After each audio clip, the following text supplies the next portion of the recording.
សួស្តីអ្នកនរគ្នាវីដេអូនេះគឺខ្ញុំមកបង្រៀនអំពីរបៀបនៃការធ្វើ slide នៅក្នុងកម្មវិធី PowerPoint ហើយជាដំបូងគឺយើងចូលមកដល់កន្លែងនេះហើយយើងឃើញបាទកន្លោនបអបអសនេះគឺយើងធ្វើការចុចលើវាហើយលុបវាចោលបាទខ្ញុំអត់ຕົកទេលុបវាចោលទាំងអស់សិនមកបន្ទាប់មកយើងចូលទៅកន្លែង insert ហើយយើងឃើញពាក្យថា text box នេះហើយបងប្អូនយក text box មួយមកហើយយើងតែងវាឲ្យបានប្រហែលណាបាញ់តែបងប្អូនគាត់ថា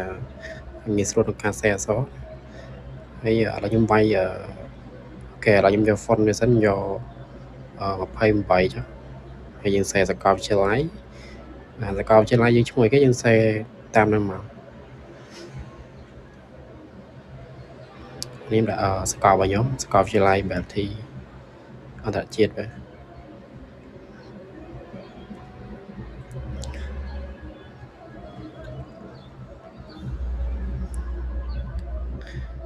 អូខេចុះកន្លែង font នេះយើងរកបាទរកដាក់ font ខ្មែរ Mulai មកខ្មែរកៅអែ Mulai មកបាទហើយកន្លែងនេះយើងរើទំហំទៅដាក់បណ្ណាបងគាត់ទៅសំបានយក24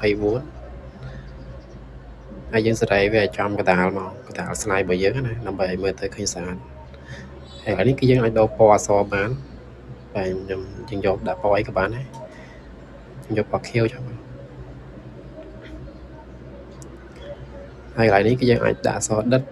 បាទអក្សរអានេះគឺជាបន្ទាត់អក្សរបាទសម្មាលអក្សរ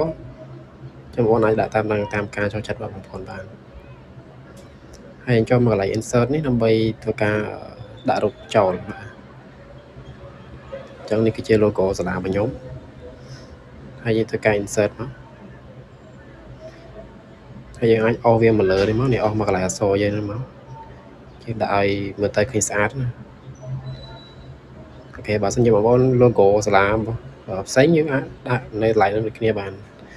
បាទដូចជាសាលាភូមិន្ទឬមកក៏សាលាឯផ្សេងយើងអាចដាក់តំណែងបានដូចគ្នា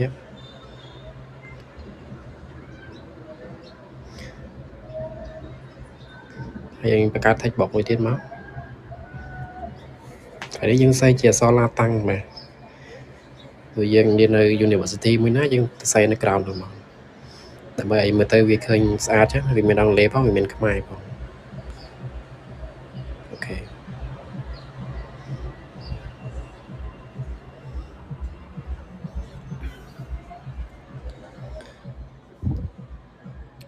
Berkeley International University មកបាទ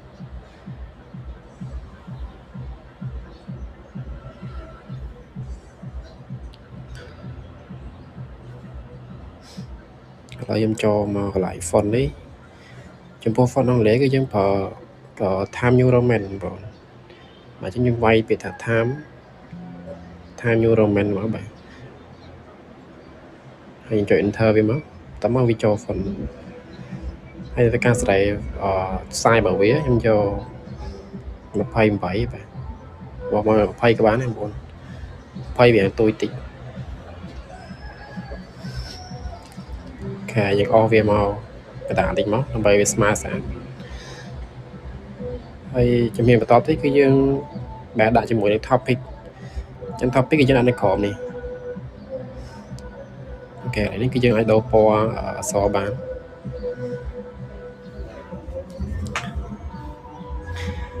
អូខេយកពណ៌ក្រហមហើយដើម្បីវាស៊ីជាមួយនឹងពណ៌ខៀវអញ្ចឹងគឺយើងចូលទៅកាន់ insert មួយទៀតបាទចូលមកកន្លែង text box ទៅតែអូខេយើងអស់ text box មួយមកដើម្បីយើងវាយ topic ចូលណាដាក់នៅក្រោមមួយមក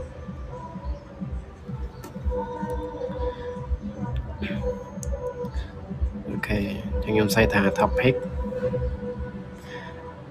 ហើយជាមួយនឹង font គឺយើងប្រើជាមួយនឹង font Times New Roman ដែរបងប្អូនអាចលេង font អីផ្សេងបានដែរគាត់ថាពេលយើងលេង font ច្រើនពេកក៏វាអត់ល្អដែរបាទវាធ្វើ slide របស់យើងបាទស្អាតចឹងគេចូលមកកន្លែង font ដែរខ្ញុំយក Times New Roman ហើយកន្លែង size នេះយកប៉ុន្មាន32ទៅហើយអស់វាចំកតាលមកបងប្អូនគាត់ថាកន្លែងណាដាក់ទៅស្អាតស្រីវាតាមនោះមក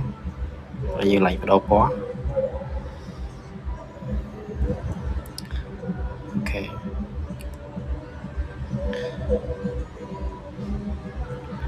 là nó nhanh trong xe to món của bạn này tại vì nhanh trong lên style sẽ những anh ta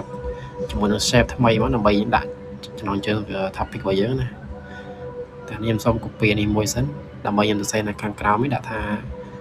sắp chỉ tha ở topic giống như thơ bị sắp chỉ kì chẳng như xe sắp chỉ như cao mà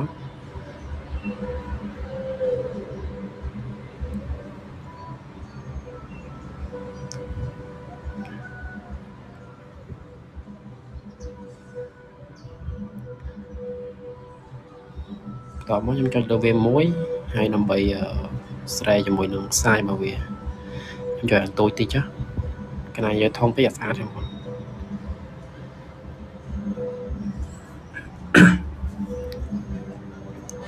ok là những do bỏ mai mà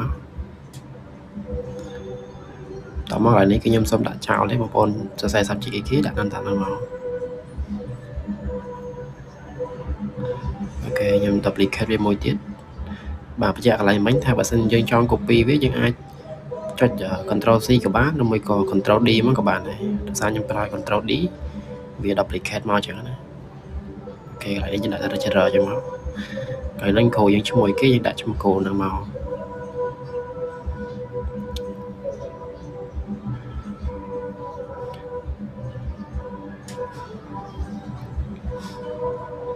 ok chẳng như thời thời tiết của bọn cho về smart thằng đó dân cho lại insert càng lớn đi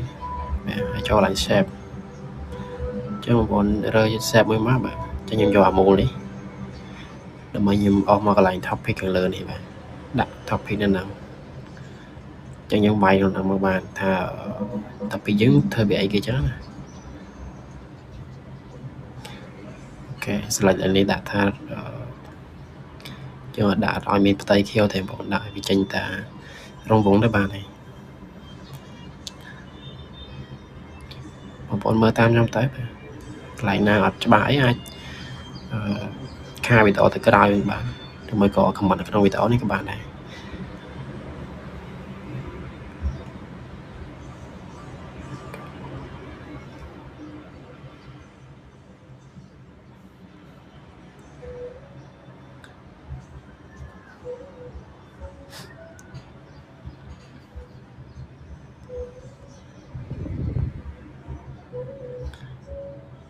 cho đỡ xem được mùi máu bọn click đi về tới biết là load lại những bài so bàn này kể cho những bài đã thật topic chứ cứ Cambodia cho topic của bọn chúng ngồi kế đó ta xe năng máu bạn chỉ không ai là mới có chiều để bạn thấy bạn xin chỉ thường bị không ai nhưng ai đã không aiទាំងអស់bạn bạn đối chia topic នេះនិយាយយើងនិយាយអំពីចំណងជើងអីចឹងទៅបាទចំណងជើងមេតិការបស់យើងណាកន្លែងនេះយើងបងអាចរើ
អូខេអញ្ចឹងតកតងជាមួយនឹងវីដេអូខ្ញុំបង្រៀនអំពីរបៀបនៃការដាក់ animation ឬមួយក៏ transition នៅក្នុង slide បងប្អូនអាចមើលនៅវីដេអូបន្ទាប់ទៀតខ្ញុំនឹងចេញវីដេអូមួយទៀតអញ្ចឹងបងប្អូនអាចចូលទៅមើលបានបាទអានេះគឺគ្រាន់តែយើងដាក់អក្សរសិនទេយើងអត់តមកដាក់ animation ទេអូខេបាយបាយដល់អ្នកនរបាទ